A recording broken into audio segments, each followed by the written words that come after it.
Hello students, मैं शालिनी आपकी biology educator आपका स्वागत करती हूँ आपके परिवार विद्याकुल में। आज का मेरा टॉपिक है जैव विविधता के संरक्षण का। तो इस टॉपिक को हम 5 मिनट की वीडियो में बहुत आसानी से सीखेंगे। ये एक ऐसा क्वेश्चन है जो आपके एग्जाम में बहुत ज्यादा बनता है और कहीं ना कहीं ये आपके 2 नंबर और 5 नंबर के क्वेश्चंस में आपको देखने के लिए मिलेगा। तो चलिए बिना देरी के साथ स्टार्ट करते हैं जैव विविधता के संरक्षण के बारे में। उससे पहले हमें पता होना चाहिए कि आखिर जैव विविधता होती क्या है। तो आपकी पृथ्वी में उपस्थित चाहे हम पादपों की बात करें, जीव जंतुओं की बात करें या सूक्ष्म जीव की बात करें, उनकी जातियों में पाई जाने वाली जो विविधता होती है इसी को हम जैव विविधता कहते हैं। तो यहाँ पर आप वही देख सकते हैं, पृथ्वी पर आपको जो भी जीव दिखाई दे रहे हैं, अनेक प्रकार के जीव जंतु, पेड़ पौधे या सूक्ष्म जीव, उनमें पाई जाने वाली जो विविधता है इसी को हम जैव विविधता कहते हैं। यानी कि आप देखोगे पेड़ पौधों की भी आपको कई सारी जातियां देखने के लिए मिल रही है, मनुष्य में भी आपको कई सारी विविधता देखने के लिए मिलती है। जैसे आनुवांशिक विविधता की बात करते हैं, परितंत्र में अगर बात करते हैं तो पारिस्थितिक विविधता देखने के लिए मिलती है। तो इसी को हम क्या कहेंगे, जैव विविधता कहते हैं। और सबसे ज्यादा विश्व भर में जो जैव विविधता पाई जाती है वो भारत देश में पाई जाती है।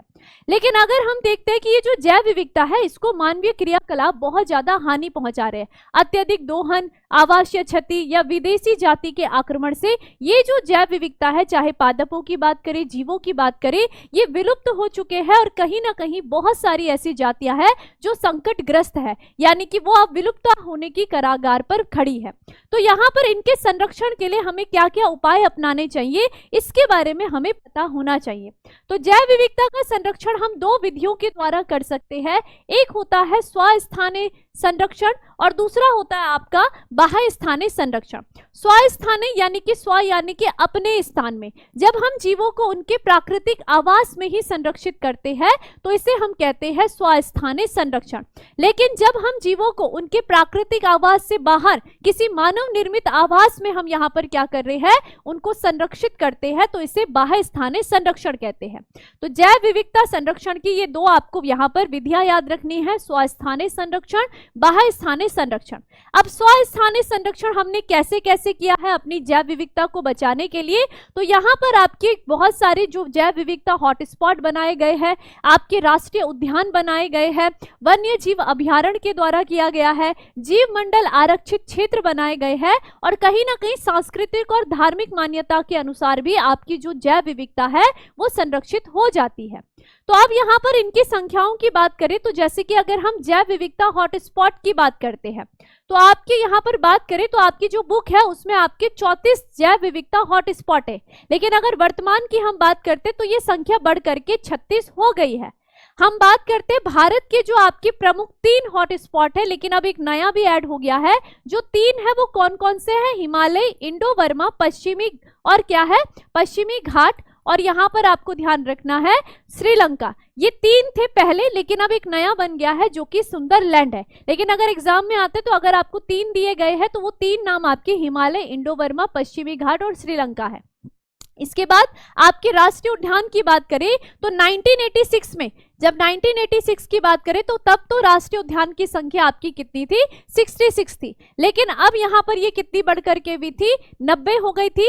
वर्तमान में अगर पूरे राष्ट्रीय उद्यानों की हम बात करते हैं तो ये कितनी है, भारत में 106 है। तो इनके अंतर्गत हम जीवों को संरक्षित रखते हैं, चाहे पेड़ पौधे हैं या जीव जंतु हो।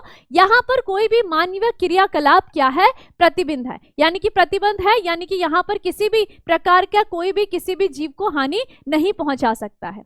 उसके बाद आ जाते हैं कुछ ऐसे क्षेत्र जो कि आपके होंगे वन्य जीव अभ्यारण्य। वन्य जीव अभ्यारण्य में भी हम जीव जंतुओं को संरक्षित रखते हैं उनके प्राकृतिक आवास में। इसकी जो टोटल संख्या दी गई है वो 448 दी है, लेकिन अगर वर्तमान समय की बात करें तो ये बढ़कर के 573 हो चुकी है। उसी के अलावा जीव मंडल आरक्षित क्षेत्र, जहां पर जीवों के साथ साथ वहां पर अन्य जो मूल निवासी है वो भी निवास करते हैं और वहां पर अपने पर्यावरण को संरक्षित रखते हैं, तो वो कितने हैं आपके, 411 है। वर्तमान वर्तमान में ये अगर भारत की बात करें तो 411 में 15 आपके क्या है, भारत के हैं। इसके अलावा जो सांस्कृतिक और धार्मिक मान्यता, यानी कि जैसे कि लोग भगवान को मानते हैं उसी तरीके से लोग क्या मान रहे हैं, अपने आसपास के जंगलों को मान रहे हैं, तो वो उनकी पूजा पाठ कर रहे हैं, तो वो उनको वहां पर संरक्षित रख रहे हैं। अब आ जाते हैं हम यहाँ पर आपके बाह्य स्थानीय संरक्षण में। हम जब जीवों को उनके बाह्य वातावरण में संरक्षित रख रहे हैं, तो जैसे जंतु उद्यान, वनस्पति उद्यान, जंतु घर है ना, प्राकरण को हम क्रायो प्रिजर्वेशन के द्वारा -196 डिग्री सेल्सियस पर द्रवित नाइट्रोजन में हम उन्हें संरक्षित रख रहे हैं। तो ये जंतु उद्यान, ये सब क्या है आपके, हमने क्या करा, उनके प्राकृतिक आवास से बाहर मानव निर्मित आवास में उन्हें संरक्षित करा। इसके अलावा प्रयोगशाला, जीन बैंक, पात्र निषेचन, ऊतक संवर्धन, ये सभी के सभी आपके एग्जाम्पल है बाह्य स्थानीय संरक्षण के।